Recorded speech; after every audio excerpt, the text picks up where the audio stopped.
அனைவருக்கும் வணக்கம். எங்கே கார் கிளம்பிச்சுன்னு பார்க்குறீங்களா? ஆமாங்க, பெங்களூர்லேருந்து 60 கிலோமீட்டர் தொலைவில் உள்ள நந்தி ஹில்ஸுக்கு தான் நம்ம போகிறோம். வாங்க, நந்தி ஹில்ஸை ஃபுல்லாக நம்ம சுற்றி காட்டுறேன். பதிவுக்கு போகலாமா?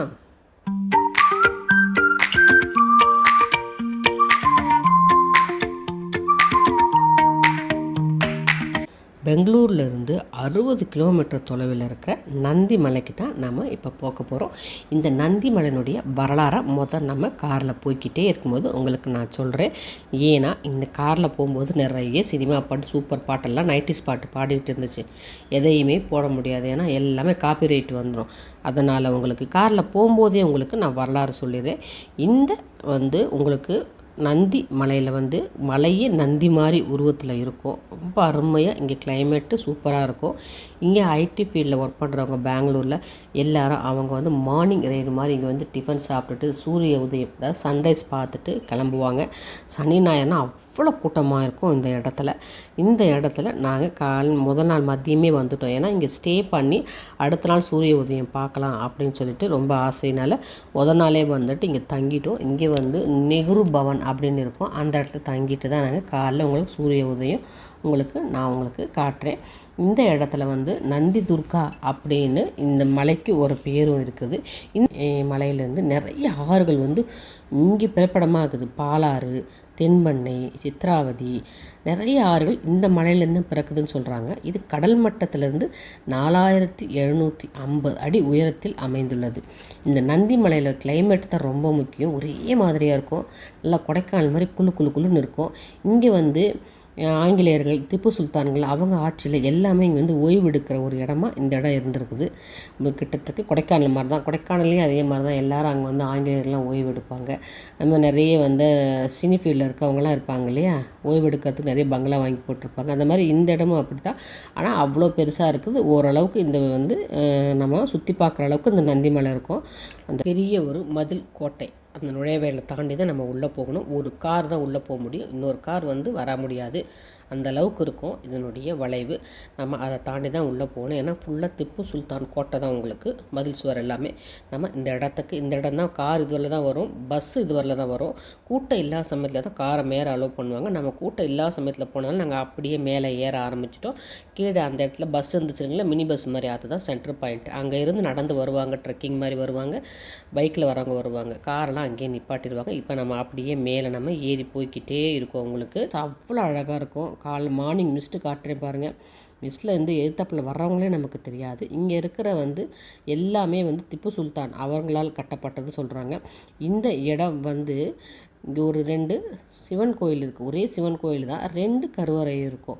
அந்த கோயிலையும் நம்ம பார்க்கலாம். வாங்க, நம்ம இப்போ உள்ளே போய் உங்களுக்கு எல்லாம் சுற்றி காட்டுறேன். ஏன்னா முதலே நான் உங்களுக்கு இந்த வரலாறு சொல்லிட்டேன்னா உள்ளே உங்களுக்கு சுற்றி காட்டுறதுக்கு எனக்கு ஈஸியாக இருக்கும். வாங்க, நம்ம உள்ளே போய் ஃபுல்லாக நம்ம பார்ப்போம். உள்ளே நுழைஞ்சோன்னு ஒரு பெரிய போர்டு இருக்கும். என்ன போர்டுனா, இந்த நந்தி மலையில் நீங்கள் என்னென்ன பார்க்கலாம், என்னென்ன இடம் இருக்குது அப்படின்ட்டு அழகாக ஒரு போர்டில் வரைஞ்சி போட்டிருப்பாங்க. அதை தான் நம்ம பார்த்துட்டு அதுக்கப்புறம் உங்களுக்கு நான் தங்குற இடத்துக்கு போவோம். மறுநாள் காலையில் தான் நம்ம சூரிய உதயம் பார்க்க போகிறோம். போர்டு வந்துருச்சு. போர்டில் பார்ப்போமா என்னென்ன இருக்குன்னு. என்னென்ன பார்க்கலாம்: காந்தி நிலையா, பாலாறு ரிவர், நெஹ்ரு நிலையா, காட்டேஜ், நர்சரி, வியூ பாயிண்ட்டு, புஷ்கரணி, வாட்ச் டவர், கவி வீரபிரந்தேஸ்வரா temple, Tipu Sultan வீரபத்ரேஸ்வரா temple, Tipu Sultan lodge. நம்ம இதான் என்ட்ரன்ஸ், நம்ம நுழைஞ்சி வந்த என்ட்ரன்ஸு நான் உங்களுக்கு காட்டியிருப்பேன். அதுக்கப்புறம் திப்பு ட்ராப்பா, அதுக்கப்புறம் அர்க்காவட்டி ரிவர், அப்புறம் வீர ஆஞ்சநேய டெம்பிள். அது நாங்கள் கோயில் யோகானந்தீஸ்வரர் கோயில் பக்கத்துலேயே இருக்குது. வியூ பாயிண்ட்டு, அப்புறம் காட், அப்புறம் பிரம்மாஸ்ரமம் அதுவும் இருக்குது. சன்ரைஸ் வியூ அது ஓகே. இத்தனையும் இருக்குது இந்த நந்தி ஹில்ஸில். மொத்தம் 20 போட்டிருக்காங்க. நந்தி ஹில்ஸ் 20 இடம் சுற்றி பார்க்கணுமா. ஓகேவா? உங்களுக்கு நாங்கள் மதியம் கிளம்பி போனதுனால உங்களுக்கு பகல்லையே என்னென்ன பார்க்கலாமோ அந்த இடத்தெல்லாம் உங்களுக்கு நான் காட்டுறேன். காலையில் சூரிய உதயம் பார்ப்போம். பகல்னால் நல்லா வெளிச்சமாக இருக்குது பாருங்கள். ஆனால் சில்னஸ் நல்லா இருந்துச்சு. நேரு இருக்கார் பாருங்கள், அந்த நேரு நிலையம் அப்படின்ற இடத்துல தான் நாங்கள் ரூம் போட்டிருந்தோம். ரொம்ப அருமையாக இருந்துச்சு. இதையே நம்ம ஒரு கார்டன் மாதிரியே சொல்லலாம். இது ஒரு காட்டேஜ் மாதிரியே இருக்காது. அதுவே சுற்றி பார்க்குற ஒரு கார்டனுக்குள்ளே தான் இருக்கும். இதுக்குள்ளேயும் எல்லாம் சுற்றி பார்க்க வருவாங்க, சுற்றி பார்க்கலாம். அங்கங்கே ஒரு காட்டேஜ் இருக்கும். இதில் அது எழுதி போட்டிருப்பாங்க எதுக்கு நேரு நிலையன்ட்டு. ஒரு காலத்தில் ஃபுல்லாக ஆங்கிலேயர் அவங்க இந்த இடத்துல தங்கிட்டு அதுக்கப்புறம் நேருடைய பேர் வச்சு நேரு ஃபேமிலியில் தங்கியிருக்காங்கன்னு சொல்கிறாங்க. அதனால் இதுக்கு நேரு நிலையம் அப்படின்ற இந்த காட்டேஜுக்கு பேர். இந்த காட்டேஜை அவ்வளோ மலர்களும் பச்சை பசேல்னு மரங்களும், எந்த மரம் பட்டுப்போன மரம்னா கூட அது மேலே அழகாக துளிர் விட்டு இன்னொரு செடியை படற செடி மாதிரி வளர்த்து வச்சுருந்தாங்க. அதனால் இதெல்லாம் அதை பார்க்கும்போது அவ்வளோ சந்தோஷமாக இருந்துச்சு. இதை நம்ம போய் ரசிக்கும் போது தான் அதனுடைய சந்தோஷம் நம்ம இன்னும் ரொம்ப அதிகமாகல. அது மாதிரி தான் இந்த காட்டேஜை நம்ம சுற்றி வரலாம். அதுவே ஒரு மைல் இருக்கும். நல்ல வாக்கிங் தான் இந்த இடத்துல. உங்களுக்கு நம்ம அந்த போர்டில் பார்த்தா எல்லாமே பார்க்க முடியாது. சிலதெல்லாம் ரொம்ப ஸ்டீப்பாக இருக்கும், அங்கெல்லாம் இறங்கி எல்லாம் பார்க்க முடியாது. அதனால் நம்ம அழகாக நம்ம தாராளமாக நடந்து போகிற இடத்துல இருக்கிறதெல்லாம் உங்களுக்கு நான் காட்டுறேன். இது நான் தங்கியிருந்த நாங்கள் இடத்த தான் உங்களுக்கு அதை தான் இப்படி பெரிய பார்க் மாதிரி காட்டிக்கிட்டு இருக்கேன் பாருங்கள். ஃப்ரண்ட்டில் அந்த நேரு படம் சிலையிலேருந்து அப்படியே உங்களுக்கு காட்டிக்கிட்டு வரேன். ஃப்ரண்ட்லேருந்து அப்படியே சைடில் ரொம்ப தொலைவு தாண்டி தான் உங்களுக்கு இந்த மாதிரி சின்ன சின்ன ரூம்ஸ் காட்டேஜ் மாதிரி இருக்கும். நம்ம தங்கிக்கலாம். நைட்டில் வெளியில் வரக்கூடாது, பயமாக இருக்கும். நேரு நிலையான்னு போட்டிருக்கு பாருங்கள். இது சைடில் நேரு நிலையாக போட்டிருக்கு. நம்ம ஃப்ரண்ட்டில் உங்களுக்கு நேருவோட சிலை இருக்கும். இது மேலே ஏறி போனால் தான் உங்களுக்கு ரூம்ஸ் இருக்கும். இப்போ நம்ம சாயந்தரம் அப்படியே மெதுவாக ஒரு காஃபியை குடிச்சிட்டு உங்களுக்கு இந்த இடத்த காட்டுறேன். நாளைக்கு காலையில் உங்களுக்கு சன்ரைஸ் காட்டும்பொழுது இந்த இடம் ஃபுல்லாமே மிஸ்டாக இருக்கும். நீங்கள் பார்க்கவே முடியாது, அந்த அளவுக்கு இருக்கும். இருக்கிற மக்கள் கூட தெரியாது. எல்லாமே ஐடி பசங்க தான் இருப்பாங்க. காலையிலே வந்துடுவாங்க. அவங்க இருக்கிறது கூட தெரியாது, அவ்வளோ பனி இந்த இடத்துல இருக்கும். அதனால் உங்களுக்கு இப்போ நல்ல தெளிவாக இருக்கும் போதே ஒரு ரவுண்டு உங்களுக்கு காட்டுறேன் பாருங்கள். இது மேலே ஏறி தான் ஃபுல்லாக வியூ பார்ப்பாங்க. இந்த இடத்துல தான் உங்களுக்கு யோக நரசிம்மர் கோயில் இங்கே இருக்கும். அந்த சிவன் கோயில் சொன்னோம்ல, இந்த இடம் தான் வியூ பாயிண்ட்டு. ஃபுல்லாக பாதுகாப்பாக நல்லா கம்பியெல்லாம் போட்டு வச்சுருப்பாங்க. ரவுண்ட் ஆன மாதிரி இருக்கும். நமக்கு லைட் ஹவுஸ் மாதிரி இந்த மாதிரி சுற்றி நம்ம பார்க்கலாம். இந்த இடத்துல நின்று நம்ம அந்த பக்கம் தான் வியூ, கிழக்கு பக்கம் நமக்கு சூரிய உதயம் நம்ம பார்க்கலாம். காற்று அவ்வளோ சில்லு. நம்ம சாயந்தரமே ரொம்ப சில்லு தான். அந்த சொட்டர் போட்டு தான் நாங்கள் போயிருந்தோம். உங்களுக்கு இந்த பகலில் இந்த வியூ ஃபுல்லாக காட்டுறேன். அதுக்கப்புறம் உங்களுக்கு நாளைக்கு காலையில் பார்க்கும்போது உங்களுக்கு அந்த வியூ டிஃப்ரென்ஸ் உங்களுக்கு தெரியும். இதை நம்ம இப்போ இறங்கி ஒரு 2-3 இடத்துக்கு மட்டும் நம்ம போகலாம். ஏன்னா ஈவினிங் 6க்குள்ளே வந்துடணும். 6க்கு மேலெலாம் ரொம்ப கஷ்டம். ஏன்னா இந்த இடத்துலலாம் தனியாலாம் இருக்கக்கூடாது. அதனால் 6க்குள்ளே பார்க்க வேண்டியதை நம்ம பார்த்துட்டு நம்ம ரூமுக்கு வந்துடலாம். இதெல்லாம் காலையில் கோயில் உங்களுக்கு யோகநந்தீஸ்வரர் கோயில் நாளைக்கு காலையில் உங்களுக்கு எல்லாமே உங்களுக்கு நான் காட்டுறேன். இப்போ திருப்பியும் நாங்கள் ரூமுக்கு வந்துட்டு ரெஃப்ரெஷ் ஆகிட்டு நம்ம இப்போ பார்க்க வேண்டிய இடம் இங்கே பசவண்ணர், அதாவது நெல்லிமர பசவண்ணர் சொல்லிட்டு ஒரு கோயில் ஃபேமஸ்ன்றாங்க. அந்த இடத்துக்கு தான் நம்ம போக போகிறோம். In 1986, the SAARC summit was held in this bungalow.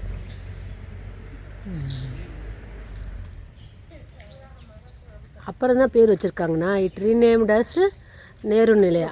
Rose அவருக்கு பிடிக்கும்ல. ஃபஸ்ட்டு பக்கத்துலேயே ஒரு வியூ பாயிண்ட் இருக்கும். நல்ல ஒரு சின்ன கூடார் மாதிரி போட்டிருப்பாங்க, ஃபுல்லாக இரும்புலே. அதில் ஏறி உங்களுக்கு ஃபுல் வியூவும் காட்டுறேன். இது ஈவினிங் வியூ தான் உங்களுக்கு நான் காட்டிகிட்டு இருக்கேன். ஃபுல்லாக பாருங்கள், நல்லா தெரியுது மலையெல்லாம். உங்களுக்கு மார்னிங்னா சுத்தமாக ஒன்றுமே தெரியாது. இந்த மாதிரி இருக்கும். இங்கேருந்து உங்களுக்கு ஃபுல்லாக காட்டிகிட்டு இருக்கேன். இந்த வியூ பார்த்துட்டு அதுக்கப்புறம் நம்ம அப்படியே நடந்து படிக்கட்டில் போய் நம்ம சுற்றி நம்ம 2-3 இடத்த பார்த்துட்டு திருப்பி நம்ம ரூமுக்கு வந்துடுவோம். ஓகேவா? இப்போ நம்ம ஃபஸ்ட்டு பார்க்க போகிற இடம் என்னன்னு சொன்னால், நெல்லி மரத்து கீழே இருக்கிற நந்தி. அதுக்கு என்ன சொல்கிறாங்க, ஆம்லா பசவண்ணர் அப்படின்றாங்க. நெல்லிமர நந்தி பகவான் அப்படின்னு சொல்கிறாங்க. அங்கே போயிட்டு நம்ம பார்ப்போமா. அதுக்கு நடந்து போகிற பாதையெல்லாம் அவ்வளோ அருமையாக இருக்கும். யாருமே இல்லை, நாங்கள் 2 பேர் தான் நடந்து போகிறோம். அதுவே இப்போ பார்க்கும்போது பயமாக இருக்குது. அப்போ நாங்கள் பாட்டுக்கு போனோம். நான் ஒரு வாக்கி ஸ்டிக்கை வேறு கையில் வச்சுக்கிட்டேன். ஏன்னா நமக்கு இந்த ஏறுறது இறக்கிறதுக்கெலாம் ஒரு வாக்கி ஸ்டிக் தேவைப்படுது, பேலன்ஸ் வேணும்னுட்டு. சுற்றி அந்த நடக்கிற இடத்த சுற்றி காட்டிக்கிட்டு இருக்கேன். ஆனால் நல்லா படிக்கட்டில் நல்லா ஜம்முன்னு போட்டிருக்குறாங்கங்க. அதை பற்றி ஒன்றும் பிரச்சனையே இல்லை. நம்ம அப்படியே இறங்கி போய் பார்த்துட்டே இருக்க வேண்டியதான். சுற்றி ஒரு சின்ன ரவுண்டு மட்டும் அடிச்சுட்டு வருவோம். அப்படி அடிக்கும்போதே உங்களுக்கு சைடில் அந்த வியூ அப்படின்னு நான் காட்டிக்கிட்டே வரேன் பாருங்கள். கீழே அந்த கிராமங்கள்லாம் பெங்களூரில், அதாவது மேலே யோகன் நந்தீஸ்வரர், கீழே இருக்கிற ஒரு போகன் நந்தீஸ்வரர். இப்போ ஃபஸ்ட் நம்ம நெல்லிமர நந்தீஸ்வரர்கிட்ட போவோம். 100 feet long and 6 feet height அம்பாவா நெல்லிக்காய் ட்ரீ. ஆம்லா ட்ரீ கீழே இருக்கிறதுனால இது நெல்லிக்காய் amla tree 10 feet long, 6 feet high. 6 அடி உயரம். நெல்லிக்காய் ட்ரீ முன்னாடி இருக்கு. நெல்லிக்காய் உள்ள நந்தி பகவானை தரிசனம் பண்ணிக்கலாம். நந்தி பகவான் வந்து இந்த நந்தி மலையிலேயே 4 பக்கமும் வந்து நந்தி பகவான் இருப்பாருன்னு சொல்கிறாங்க. இப்போ நம்ம முதல் நந்தி பகவான் தான் பார்த்துருக்கோம். மற்றதெல்லாம் வந்து ட்ரெக்கிங் மாதிரி மேலே ஏறி போய் பார்க்கணுமா. ஸோ இவரை மட்டும் நெல்லிமர நந்தி பகவானை மட்டும் நம்ம பார்த்துக்குவோம். பெரிய நெல்லி மரம், கொஞ்சம் வயசான மாதிரி இருக்குது. அதில் வலையெல்லாம் கட்டி மஞ்சள் கயிறெல்லாம் கட்டி தொங்க விட்டுருக்காங்க. இன்னொன்று குட்டி நெல்லி மரம், 2 நெல்லி மரம் இருக்குது.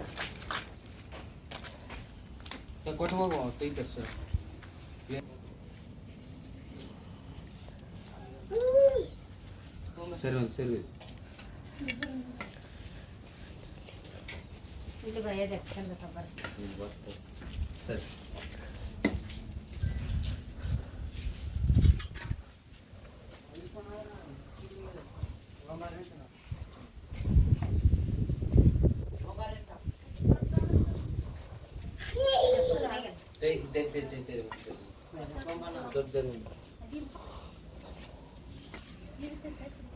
सब जरेगा नहीं जरेगा நந்தீஸ்வர பகவானே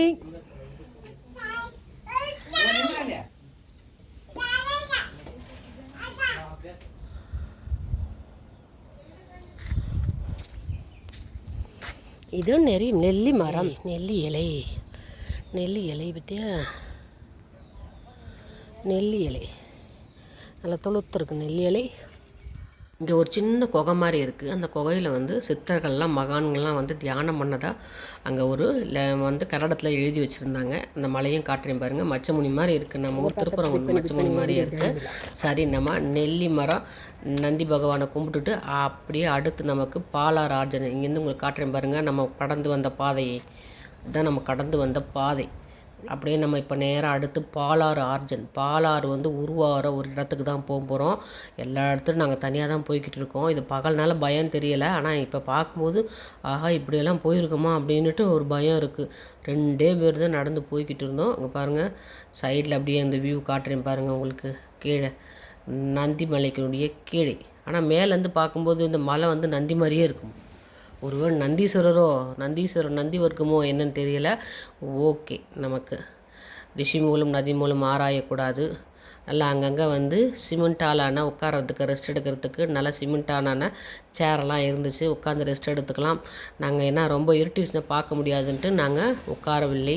இதுதான் வந்து பாலாறு ஆரம்பிக்கிற இடம். இது எவ்வளோ ஹைட்டு, இங்கே எவ்வளோ அதனுடைய ஆழம் அகலம் எல்லாமே கன்னடத்தில் எழுதியிருந்தாங்க, இங்கிலீஷில் எழுதியிருந்தாங்க. நாங்கள் அப்படியே அதை இறங்கி பார்த்தோம். அது ஃபுல்லாக சதுரமாக பெருசு இருக்குது. படிக்கிட்டு பாருங்கள். இப்படி தான் நான் இறங்கி வந்தேன். வாக்கிங் ஸ்டிக் இருந்ததுனால தப்பிச்சு அப்படியே இறங்கி வந்தேன். ஒரு பெரிய ஒரு புதக்குழி மாதிரி இருக்கும். அது உள்ளே இறங்கினா ஒரு சின்ன கோவக்குள்ளே ஒரு லிங்கம் இருந்துச்சு. ஆக்சுவலாக அது கேமரா வெளிச்சத்தில் லிங்கம் தெரியுது. ஆனால் அது வேறு ஏதாவது உள்ளே இருந்தால் என்ன ஆயிருக்கும். டக்குன்னு நான் பாட்டுக்கு கேமரா எடுத்துக்கிட்டு இருக்கேன். உள்ளே ஏதோ புலியோ சிங்கமோ ஏதோ பாம்போ இருந்தால் சோர்ஸ் ஆஃப் பாலான்னு போட்டுருக்கு பாருங்க. நடுவில் இங்கே இருக்கு தண்ணி இருக்குல்ல, இங்கே இருந்த மலையினுடைய அடியிலேருந்து பாலாறு போய் கீழே வந்து கர்நாடகாவுக்கு போதான். லிங்கம் அருமையாக இருந்துச்சு. யாருமே வரல இந்த இடத்துல ஒரு லிங்கம், அந்த பாலாறு கீழே ஒரு லிங்கம் இருக்குது பாருங்கள். எவ்வளோ ஹைட்டில் நான் ஏறி வந்திருக்கேன் பார்த்தீங்களா. இப்போ பார்க்கும்போது பயமாக இருக்குது. எப்படி தான் போனோமோன்னு இருக்குது, அப்படி இருக்குது. இப்போ நான் பார்க்கும்போதே ஆச்சரியமாக பார்த்துட்டு இருக்கேன் நான். அவ்வளோ அருமையாக இடம். இந்த இடம் ரொம்ப அமைதியாக வந்து இருந்துச்சு. இந்த இடம் நாங்கள் 2 பேர் தான் போயிட்டு இருந்தோம். பாலாறு ரீஜன் பார்த்தாச்சுல, பாலாறு தாண்டி அப்படியே சுற்றி ஒரு ரவுண்டு வந்தாச்சு. நம்ம எப்படி வியூ பாயிண்ட் பார்த்தோமோ அந்த வியூ பாயிண்ட்டுக்கிட்ட வந்துட்டோம். அவ்வளோதான், ஒரு சின்ன சுற்றியாச்சு நந்தி மலையை. அடுத்து நம்ம ரூமில் போய் ரெஸ்ட் எடுத்துட்டோம். இப்போயே உங்களுக்கு சன் செட் ஆகிடுச்சு. அதனால் ரூமுக்கு போய் ரெஸ்ட் எடுத்துகிட்டு காலையில் சூரிய உதயம் பார்க்கலாமா? வாங்க பார்க்கலாம்.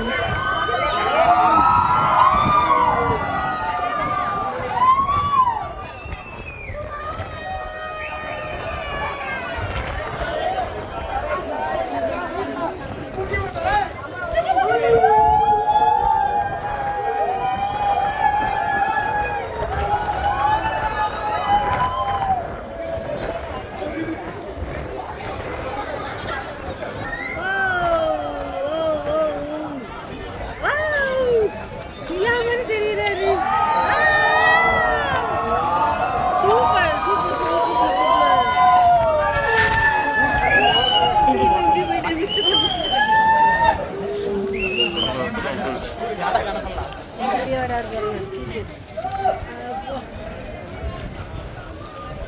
Once again. நல்ல மிஸ்லிங் வர்றாருன்னா பெரிய விஷயம்னால மிஸ்ட்லாம் ஓடி போயிடும்.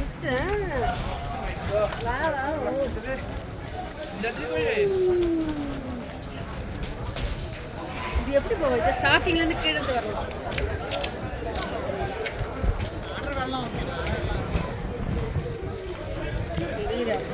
சூரிய பகவான் சன்ரைஸ் பார்த்துட்டோமா? இப்படி தாங்க சன்ரைஸ் பார்க்குறதுக்கு பெங்களூர்லேருந்து எல்லோரும் வருவாங்க. ஐடி பசங்களாம் வந்து காலை எல்லாம் பைக்கில் வருவாங்க. சூப்பராக வருவாங்க பசங்க எல்லாம் வந்துட்டு சன்ரைஸ் பார்த்துட்டு ஒரு டிஃபன் சாப்பிட்டுட்டு இங்கே சூப்பராக ஒரு மசாலா தோசை போடுவாங்க. அருமையாக இருக்கும். எப்படி வந்து நம்ம சதுரகிரி மகாலிங்கெல்லாம் போனோம்னா மேலே அப்படியே கஞ்சி சுட சுட ஊற்றுவாங்க. சாப்பிட்றதுக்கு தேவாமிர்தமாக இருக்கும்ல, அதே மாதிரி தான் இங்கே. ஆனால் காசு கொடுத்து வாங்கினோம். தோசை சுட சுட மசாலா தோசை சாப்பிட வேண்டியதான். நான் உங்களுக்கு அப்படியே சூரிய உதயம் காட்டிட்டு உங்களுக்கு காட்டுறேன் பாருங்க. சூரிய உதயம் பார்த்தீங்களா, நிலா மாதிரியே தெரியும், சூரியன் மாதிரியே தெரியாது. ஆக்சுவலாக ஒவ்வொரு சமயம் ரொம்ப மிஸ்டாக இருந்தால் சூரியன் தெரியாது. நாங்கள் போகும்போது ஏதோ தெரிஞ்சிருச்சு, ரொம்ப சந்தோஷம். சூரியனை பார்த்தாச்சு. உங்களுக்கு அப்படியே ஒரு ரவுண்டு நேற்று நான் உங்களுக்கு காட்டும்பொழுது இந்த இடமெல்லாம் எப்படி இருந்துச்சு, நல்லா தெளிவாக இருந்துச்சுல. இப்போ எப்படி இருக்கு பாருங்கள், காலையில் ஃபுல்லாக மிஸ்ட்டு. எங்கள் காரே தெரியல, லைட்டாக தான் தெரிஞ்சு. கிட்ட வரும்போது தான் கார் தெரியுது, தூரம் இருக்கும்போது எங்கள் கார் இருக்கிறதே தெரியல, அப்படி இருந்துச்சு. ஃபுல்லாக மிஸ்ட்டு தான். நம்ம அந்த மிஸ்ட்டை என்ஜாய் பண்ணணும், ஜாலியாக என்ஜாய் பண்ணிட்டு வரோம். இந்த இடத்துல பாருங்கள், ஃபோட்டோ ஷூட் கூட நடத்துனாங்க. அந்த காலையில் வந்து புதுசாக கல்யாணம் ஆனவங்க ஃபோட்டோ ஷூட் நடத்துவாங்களா, கல்யாணம் ஆகிறதுக்கு முன்னாடி நடத்துவாங்களா, அதுன்னு நினைக்கிறேன். அது ஒரு கேங் ஒரு இடத்துல இருந்து ஃபோட்டோ ஷூட் பண்ணிகிட்டு இருந்தாங்க. சரி நம்ம அதையும் எடுத்துருவோம் அப்படின்னு போனேன். அவங்க 2 கேமராமேனு அப்புறம் இவங்க ஃப்ரெண்ட்ஸ் எல்லாம் சுற்றி நின்றுட்டு இருந்தாங்க. எத்தனை டேக் எடுக்கிறது, இப்படி நில்லுங்க அப்படி நில்லுங்கன்னு குளிருதப்பா. இந்த இடம் சுற்றி உங்களுக்கு அப்படியே காட்டுறேன் பாருங்கள். அப்படியே ஃபோட்டோ ஷூட் எடுக்கிறவங்களையும் உங்களுக்கு நான் காட்டுறேன். அதையும் நம்ம பார்த்துட்டு அப்படியே நம்ம என்ன பண்ணலாம், நேராக அடுத்து சாப்பிட தான் போகிறோம். ஏன்னா பசி காலையில் எழுந்திரிச்சு நம்ம நேராக சூரிய உதயம் பார்க்க வந்துட்டோம்ல. அதனால் சாப்பிட்டு திருப்பியும் போய் ரூமுக்கு போய் ரெஃப்ரெஷ் ஆகிட்டு அப்புறம் நம்ம சிவன் கோயிலுக்கு போகலாம். ஓகேவா?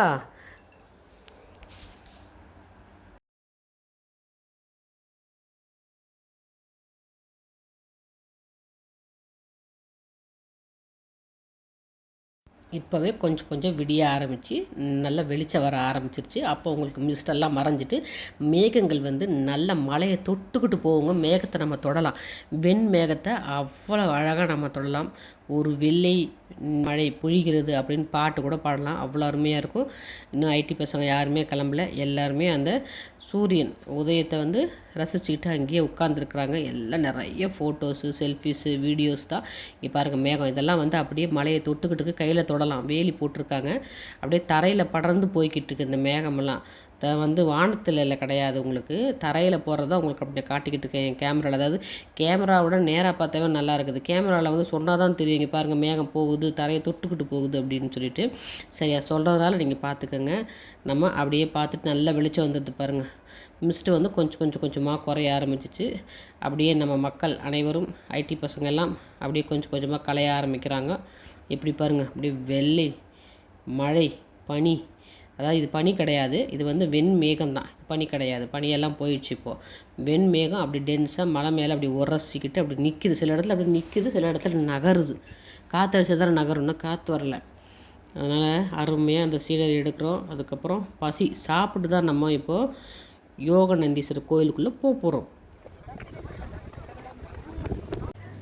நல்லா சூப்பராக ஒரு மசால் தோசை சாப்பிட்றோம். சுட சுட நல்லா தோசை மாவை நல்லா இப்படி ரவுண்ட் பண்ணிக்கிறாங்க. அதில் வந்து உங்களுக்கு காரமான ஒரு பேஸ்ட்டு. எப்போவுமே இந்த பக்கம் கர்நாடகா பக்கம் தோசைனாலே ஃபஸ்ட்டு ஒரு பேசிக் வந்து காரமான ஒரு சட்னி தடவுறாங்க. அதுக்கு மேலே தான் உருளைக்கிழங்கு வைக்கிறாங்க, வச்சு சுட சுட கொடுக்குறாங்க. சட்னி ஓகே, சாம்பார் ஓகே, எல்லாமே அருமையாக இருந்துச்சு. பசிக்கு நல்லா சாப்பிட்டாச்சு. ஒரு காஃபியும் குடித்தாச்சு. ஏன்னா அந்த குளிருக்கு காஃபி அப்படி தேவைப்பட்டுச்சு. அதனால் காஃபியும் குடித்தாச்சு, டீயும் குடித்தாச்சு. 2 தடவை குடித்தாச்சு. நான் 2 தடவை குடிச்சிட்டேன். வரதுக்கு முன்னாடி குடித்தேன், டிஃபன் சாப்பிட்டதுக்கப்புறம் ஒரு தடவை குடித்தேன். அருமையாக இருந்துச்சு. எனக்கு அந்த வீடியோ எடுக்கணும் கூட தோணலை. காஃபி டீ குடிச்சேன்னா அவளுக்கு குளிர் நடுங்கிட்டு இருக்கேன். ஒரு கையில் வாக்கிங் ஸ்டிக் வச்சுருக்கேன், ஒரு கையில், இன்னொரு கையில் எங்கே நான் ஃபோனை எடுக்கிறது வீடியோ எடுக்கிறது. அதனால் டீயை ரசித்து கொடுப்போன்னு குடிச்சிட்டேன், டீயையும் காஃபியையும். அருமையாக இருந்துச்சு. ஒரு மசாலா தோசை சாப்பிடுவோம். இப்படி சாப்பிட்டுட்டு இருக்கும்போது பக்கத்தில் ஒரு ஜன்னலில் அவன் குரங்கு அப்படியே குளிரில் அப்படியே நடுங்கிட்டு பார்த்துட்டு இருந்துச்சு. அங்கே எனக்கு முன்னாடி சாப்பிட்டவங்களாம் என்ன பண்ணாங்க, கொஞ்சம் தோசை பிச்சு அது கொடுத்தாங்க. பரவாயில்ல, ரொம்ப சந்தோஷமாக இருந்துச்சு. அதில் ஒரு சின்ன பொண்ணு என்ன பண்ணுச்சு, அம்மா இந்த மாதிரி குரங்கு கொடுக்கணும்னு சொல்லிவிட்டு அது கன்னடத்தில் அது கொண்டு போய் அந்த குரங்கு கொடுத்துச்சுங்க. அதனால் அவங்க முடிச்சுட்டு போனதுக்கப்புறம் நான் என்ன பண்ணேன், கொஞ்சம் தோசையில் மனசு கேட்காதுல நமக்கு, நம்மளும் என்ன பண்ணோம், கொஞ்சம் தோசை எடுத்து வச்சு அதை அப்படியே குரங்கு கையில் கொடுத்தா அது இழுத்து சாப்பிட்டு ஏதோ தொண்டையில் அடக்கி வச்சுக்குது. அப்போ தான் உள்ளே தள்ளும். மாடு அசை போடும்ல, வேகமாக சாப்பிட்டு ஒரு இடத்துல உட்காந்து அசை போட்டு தான் அதில் ஃபுல்லாக செரிமானம் பண்ணும். அதே மாதிரி இவரும் என்ன பண்ணுறாரு, வேக வாங்கி தொண்டைக்குள்ளே அடைச்சி வச்சுக்கிறாரு. அதுக்கப்புறம் நிதானமாக போய் அவர் செரிமானம் பண்ணுவாருன்னு நினைக்கிறேன். ஏன்னா பசி, இன்னொன்று குளிர். கொடுத்தாச்சா, கொடுத்துட்டு இப்போ நம்ம நேராக யோகநந்தீஸ்வரருக்கு போகிறோம். போயிட்டு அவரை தரிசனம் பண்ணுறோம். அவர் வந்து 2 சிவன் சன்னதி சொன்னல, ஒன்று வந்து சுயம்பு சன்னதி, ஒன்று வந்து சாதாரண லிங்க பிரதிஷ்டை பண்ணியிருப்பாங்க. பிரம்மாண்டமாக இருக்கும் இந்த கோயில். குடைவரை கோயில் மாதிரி இருக்கும், கல்லால் குடைஞ்சிருக்கும். அந்த வாசல் என்ட்ரன்ஸே உங்களுக்கு அவ்வளோ பிரம்மாண்டமாக இருக்கும். நம்ம இதுக்குள்ளே நுழைஞ்சி தான் உள்ளே போய் நம்ம பார்க்கணும். சுற்றி காட்டுறேன் பாருங்கள். மிஸ்டில் காட்டினதுக்கும் இப்போ காட்டினதுக்கும் எவ்வளோ வித்தியாசம் பாருங்கள். மிஸ்ட் எல்லாம் போயிடுச்சு, வெயில் வந்துருச்சு. ஓகேவா, செப்பலை வெளியே கழட்டி வச்சுட்டு உள்ளே போக வேண்டியதான். நம்ம போய் அருமையாக உள்ளே பார்ப்போம். ஃபுல்லாக மலை மேலே தான் இந்த கோயில் கட்டியிருக்காங்க. ஸோ நம்ம நல்ல மலை மேலே நடக்கிற மாதிரி தான் இருக்கும், மலை நடக்கிற மாதிரி தான் இருக்கும். பார்த்து நடக்கணும். நான் வந்து அங்கங்கே தண்ணியாக இருக்கும். சுவர்கள் எல்லாம் கல்வெட்டுக்கள் ஏதோ எழுதியிருப்பாங்க. அவங்க லாங்குவேஜ், நிறைய லாங்குவேஜ் என்னன்னு தெரியல, கன்னட லாங்குவேஜ் தான் இருக்கும், வேறு என்ன இருக்க போகுது. கன்னடத்தில் எழுதியிருந்தாங்க. ஃபுல்லாக காட்டுறேன் பாருங்கள். இந்த கோயில் பூசாரி வீடு உள்ளேயே இருக்குது. துணியெல்லாம் காய போட்டிருந்தாங்க. நம்ம அப்படியே இங்கே வரோம். வந்துட்டு கொடிமரம், கல்லால் ஆன கொடிமரம் இருக்கும். கொடிமரையை வணங்குவோம். இந்த இடத்துல நிறைய குரங்குங்க இருந்துச்சு. ஏன்னா இவங்க வந்து நெய்வேத்தியம் வைப்பாங்க போல் இருக்குது. அதுக்காண்டி அது ரெடி பண்ணிக்கிட்டு இருக்கு. நம்ம காலைல போயிட்டோம்ல, சாமி கும்பிட்டதுக்கப்புறம் நெய்வேத்தியம் வைப்பாங்க. அந்த டேங்க் பக்கத்துலாம் குரங்கு தான் எல்லாம் ரெடியாக உட்காந்துருக்கு. நம்ம கல்லாலான இந்த கொடிமரத்தை கும்பிட்டுட்டு நம்ம உள்ள சைடில் போனால் தான் உள்ளே நுழையிற இடம். மெயினில் வந்து பெரிய மதில் சுவருக்குள்ளே நுழையிறோம். சைடில் போனால் தான் உங்களுக்கு நுழைவாயில் இருக்கும். பார்க்குறது நம்ம சுயம்பு தரிசனம். யோகநந்தீஸ்வரர் சுயம்பு தரிசனம் நம்ம பார்க்குறோம். ரொம்ப அருமையாக இருக்கும். இவ்வளோ உயரத்தில் 4000 அடி உயரத்து மேலே இருக்குது. அதில் வந்து சுயம்பு எப்படி இருக்குது பாருங்கள். இப்போ எவ்வளோ பேர் சுயம்பாக இருக்கும் நம்மளே நினச்சிக்கணும். நமக்கு தெரியுறது கொஞ்சம் தான் தெரியுது. இப்போ அடியில் அவ்வளோ இருக்கும். கீழேருந்து வளர்ந்துக்கிட்டு வர சுயம்பு. இது வந்து பலிபீடம். எல்லாம் கல்லால் தான் வச்சுருப்பாங்க. இது குடைவரை கோயில் மாதிரி இருக்கிறனால அந்த வீடெல்லாம் வந்து அங்கே அர்ச்சனை பண்ணுறவங்க அந்த மாதிரி அவங்களுடைய வீடு தான் இந்த இடத்துல இருக்குது. ரொம்ப சந்தோஷமாக இந்த இடத்த பார்க்கும்போது இவ்வளோ அருமையாக இருக்கே இந்த இடத்துலன்ட்டு இங்கே நம்ம கால் கழுவிட்டு நம்ம உள்ளே சுற்றி போய் சிவனை பார்க்க வேண்டியது தான். சுற்றி போய் அந்த இடத்துல அவங்க நிற்கிறாங்கல்ல, அந்த இடத்த உள்ளே நம்ம நுழையணும். வீடியோ அலௌடு கிடையாது. நான் தெரியாமல் கருவறையை திட்டுத்தனமாக எடுத்திருக்கேன். இங்கே பாருங்கள், ஒரு சுயம்பு தான் எடுத்தேன் நான். இன்னொரு வந்து பிரதிஷ்டை லிங்கம் எடுக்கலை. சுயம்பு லிங்கம் நான் மனசு கேட்க மாட்டேச்சா, டக்குன்னு எடுத்தவங்களாம் காட்டுவோம். குட்டியூண்டாக இருக்குது பாருங்கள்.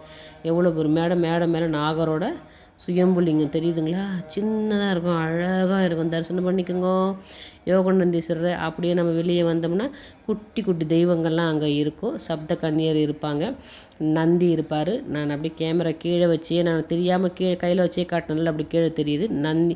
அதே மாதிரி நவகிரகங்களை கும்பிட்டுக்கிறோம். அடுத்த செக்ஷனுக்கு வரோம். இது முதல் செக்ஷனில் இருக்கிறது.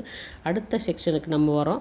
முதல் செக்ஷனுக்கு இடையில நிறைய மரத்தாலான உருவங்கள்லாம் இருக்கும். அது நேற்றுக்கடை தான் என்னன்னு தெரியல. நம்ம ஊர் மண்ணாலான பொம்மை மாதிரி மரத்தாலான உருவங்கள் நிறைய அடுக்கி வச்சுருப்பாங்க. இது உள்ளே வந்து புஷ்கரணி. இந்த கோயிலுக்குள்ளே ஒரு புஷ்கரணி இருக்குது. ரொம்ப அருமையாக இருக்கும். அந்த புஷ்கரணியை உள்ளே போய் பார்ப்போம். ரொம்ப பெருசு, நீளமும் ஜாஸ்தி, அகலமும் ஜாஸ்தி. அங்கேயும் உள்ளே உட்காந்து செல்ஃபி எடுத்துக்கிட்டு இருக்கிறாங்க. இல்லை குரங்கு தான், எவ்வளோ குரங்கு ஓடிட்டு இருக்கு பாருங்க. பார்த்தீங்களா, ஃபுல்லாக சூப்பராக இருக்குது பாருங்கள் புஷ்கரணி. புஷ்கரணியை பார்த்துட்டு நம்ம அப்படியே வர வேண்டியது தான். குரங்கெல்லாம் பார்த்துட்டு நம்ம வெளியில் வந்தோம்னா வெளியிலே ரொம்ப பிரம்மாண்டமாக இருக்கும். நம்ம அதையும் பார்ப்போம். நம்ம நடந்து வர பாதைகள்லாம் எப்படி இருக்குது பாருங்கள். இப்போ நம்ம நடந்து வந்த பாதை கருவறையில் நம்ம பார்த்தோம்ல, கருவறையில் வந்து இந்த மாதிரி சிலைகள்லாம் செதுக்கி இருப்பாங்க. சிவன் இருக்கும், லிங்கோத்பவர் இருப்பார், அப்புறம் வியாக்கிரபாத சிலையெல்லாம் கூட செதுக்கி வச்சுருந்தாங்க. அந்த புலி உருவத்தை பார்த்து நான் கண்டுபிடிச்சேன்.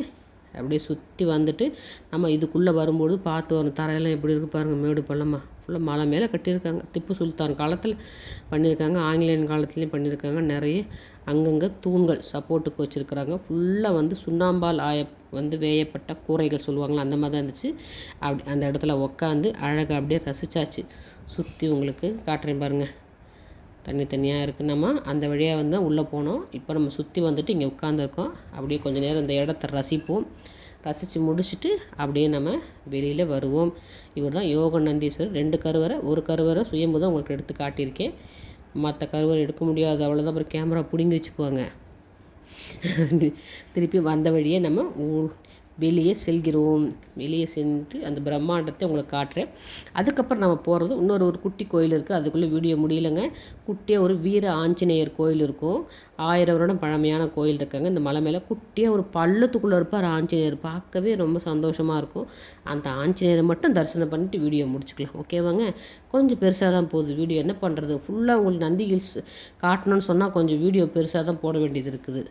மலையிலேயே குட்டி குட்டி படிக்கட்டாக செதுக்கியிருக்குங்க பாருங்கள். நம்ம இப்படி இது வந்து யோகநந்தீஸ்வரருடைய பின்பக்கம் இருக்கும் இந்த கோயில், இந்த வீர ஆஞ்சநேயர் கோயில். அந்த குட்டி படிக்கட்டில் அப்படியே நம்ம ஏறி அழகாக போக வேண்டியதான். கஷ்டம்லாம் ஒன்றும் கிடையாது. மலையிலேயே தான் அந்த படிக்கட்டு அமைச்சிருப்பாங்க. அது உள்ளே போனால் ஆஞ்சநேயர் குட்டியாக உள்ளே இருப்பார். நம்ம வந்த பாதையை திருப்பி காட்டுறேன் பாருங்கள். அங்கேருந்து உங்களுக்கு வந்த பாதையை ஜூம் பண்ணி காட்டுறேன். 1, 5, 10ன்னு காட்டிக்கிட்டு இருக்கேன் உங்களுக்கு ஜூம் பண்ணி. அதை குட்டியாக படிக்கட்டு தான். நம்ம உள்ளே போனோம்னா ஆஞ்சநேயர் அழகாக உள்ளே பள்ளத்துக்குள்ளே இருப்பார். அது எவ்வளோ அடி பள்ளம்னு தெரியாது. பள்ளத்துக்குள்ளே தான் உங்களுக்கு காட்டுறேன். படிக்கட்டு அங்கேருந்து இறங்கி ஒரு 4 படிக்கட்டு இறங்கி தான் கீழே போகணும். நம்ம விளக்கு எரிஞ்சிட்டு இருக்குது, யாருமே இல்லை காலையிலனால. ரொம்ப பழமையான செம்பு கலர் சடாரி இருந்துச்சு, நம்மளே வச்சுக்குவோம். அதே மாதிரி பழமையான பெல் இருந்துச்சு. அதே மாதிரி நம்ம திருசனம் எடுத்து நெத்தியில் வச்சுக்கலாம். ஆஞ்சநேயருடைய திருசனம். ஆஞ்சநேயரை கும்பிட்டுக்குவோம், வீர ஆஞ்சநேயரை கும்பிட்டுக்குவோம். அவர் ஏன்னா இங்கெல்லாம் வந்து மூர்த்தி சிறுசாக கீர்த்தி பெருசாக இருக்குங்க. எப்போயுமே ஆஞ்சநேயர் கோயிலெலாம் குட்டி குட்டியாக தான் இருக்குங்க பெங்களூர் பக்கம். அதனால் இங்கே பார்த்திங்கன்னா பள்ளத்தில் லாங்க காட்டுற பாருங்க, பள்ளத்துக்குள்ளே இருக்கார். அப்படியே நம்ம வெளியே வருவோம். வெளியில் வந்தால் காரில் ஃபுல்லாக குரங்கு தான் உட்காந்துருக்கு. ஃபுல்லாக நந்தி ஹில்ஸ் ஃபுல்லாக உங்களுக்கு சுற்றி காட்டியாச்சு. முதல் நாள் சாயந்தரம் மிஸ்ட் இல்லாதவங்க சுற்றி காட்டியாச்சு. காலையிலையும் உங்களுக்கு சன்ரைஸோட மிஸ்டோட நம்ம பார்த்தாச்சு. நிறைய ஷார்ட்ஸ் அதில் நான் போட்டிருப்பேன். புத்தம்போது காலைன்னு சொல்லிட்டு அந்த பாட்டெல்லாம் போட்டு ஷார்ட்ஸ் போட்டிருப்பேன். அந்த ரோட் சைடு எல்லாமே காட்டியிருப்பேன் உங்களுக்கு. நந்தி ஹில்ஸ் ஃபுல்லாக சுற்றி பார்த்துட்டோம். ரொம்ப அருமையான ஒரு பிளேஸு. மைண்ட் ரொம்ப ரிலாக்ஸாக இருந்துச்சு. மோஸ்ட்லி இதை பார்க்கும்போது எனக்கு கொடைக்கானல் ஞாபகம் தான் வந்துச்சு, மதுரை. அந்த வந்து நமக்கு அந்த நந்தியினுடைய நெல்லிமரம் பார்க்கும்போது, அந்த இடத்த பார்க்கும்போது எனக்கு வந்து மதுரையில் திருப்பரங்குன்றத்தில் மச்சமுனியோடைய ஞாபகம் வந்துச்சு. இந்த மாதிரி சில ஞாபகங்கள்லாம் ஒன்றோட ஒன்று சேர்ந்து வரும்போது அதுவும் சந்தோஷம் தான் நமக்கு. அதனால் எப்பவும் சொல்கிற மாதிரி தான் நிறைய பேர் நந்தி ஹில்ஸ் வந்து பார்க்க முடியாது பெங்களூரில் வந்து. அவங்களாம் அந்த வீடியோவை பார்த்து சந்தோஷப்பட்டுப்பாங்க. ஓ இப்படி தான் நந்தி ஹில்ஸ் இருக்குமான்னுட்டு. அதனால் கண்டிப்பாக வீடியோ பார்த்தவங்க பார்க்காதவங்களுக்கு தெரிஞ்சவங்களுக்கு ஷேர் பண்ணுங்கள், அவங்களும் பார்க்கட்டும். இந்த மாதிரி நல்ல விஷயங்களை பார்ப்போம், பேசுவோம், செய்வோம். நமக்கு நல்லதே நடக்குங்க.